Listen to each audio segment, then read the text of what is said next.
जय श्री सीताराम जी की। श्री रामचंद्र जी की शोभा नेत्र भर देखकर परम चतुर मुनीश्वर अत्रि जी हाथ जोड़कर स्तुति करने लगे। हे भगत वत्सल्य, हे कृपालु, हे कोमल स्वभाव वाले, मैं आपको नमस्कार करता हूँ। निष्काम पुरुषों को अपना धाम देने वाले आपके चरणविंदों को मैं भजता हूँ। आप अति सुंदर श्याम संसार रूपी समुद्र को मतने के लिए मंद्रांचल रूप खिले हुए कमल के समान विशाल नेत्रों वाले तथा मद आदि दोषों को दूर करने वाले हैं। आपकी विशाल भुजाओं का पराक्रम और ऐश्वर्य अपरंपार है।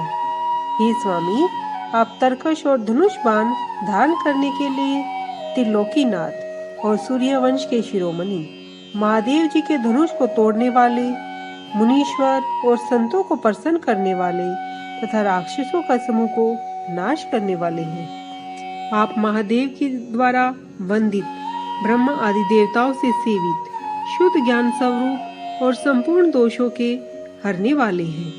हे लक्ष्मीपति, हे सुख के निधान और सत्पुरुषों की एकमात्र गति, मैं आपको नमस्कार करता हूँ।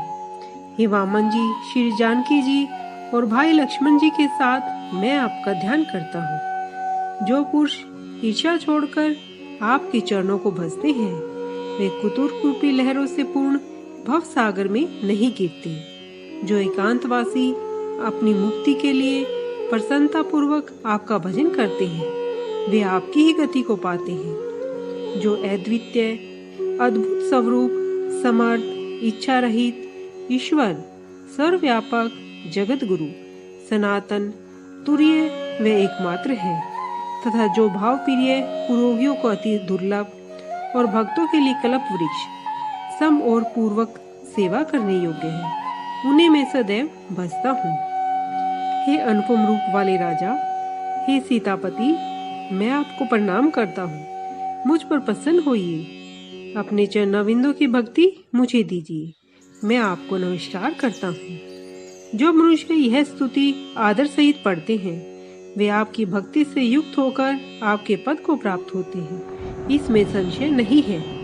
स्तुति करके सिर निभाकर अत्रि मुनि ने हाथ जोड़कर कहा, हे नाथ, मेरी बुद्धि आपके चरणविंदों की भक्ति कभी न छोड़ी। फिर नरम और सुशीलवती सीता जी ने अत्रि मुनि की स्त्री अनुसुईया के चरण छूकर उनसे मिली। ऋषि पत्नी मन में अत्यंत आनंद हुआ।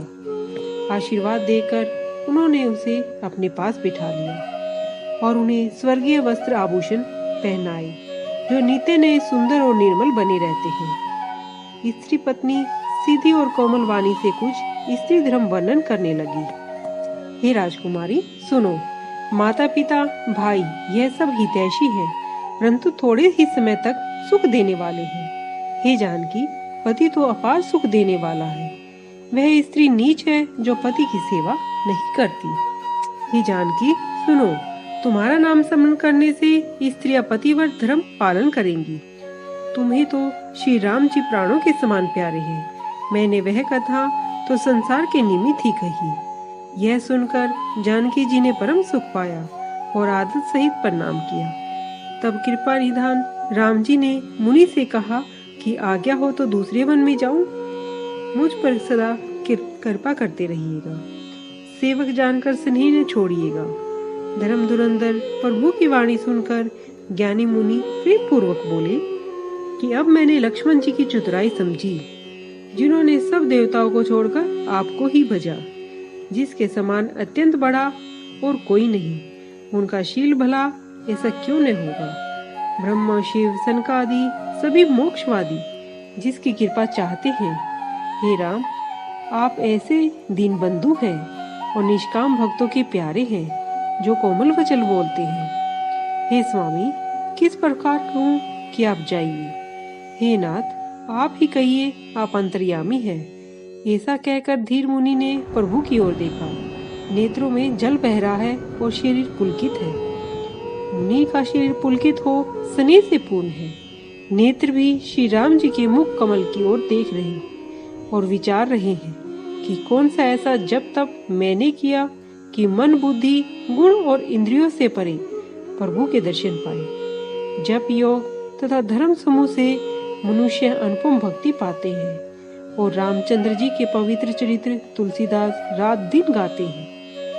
श्री रामचंद्र जी का सुंदर यश कलयुग के पापों का नाश करने वाला, मन को दमन करने वाले और सुखों का मूल है।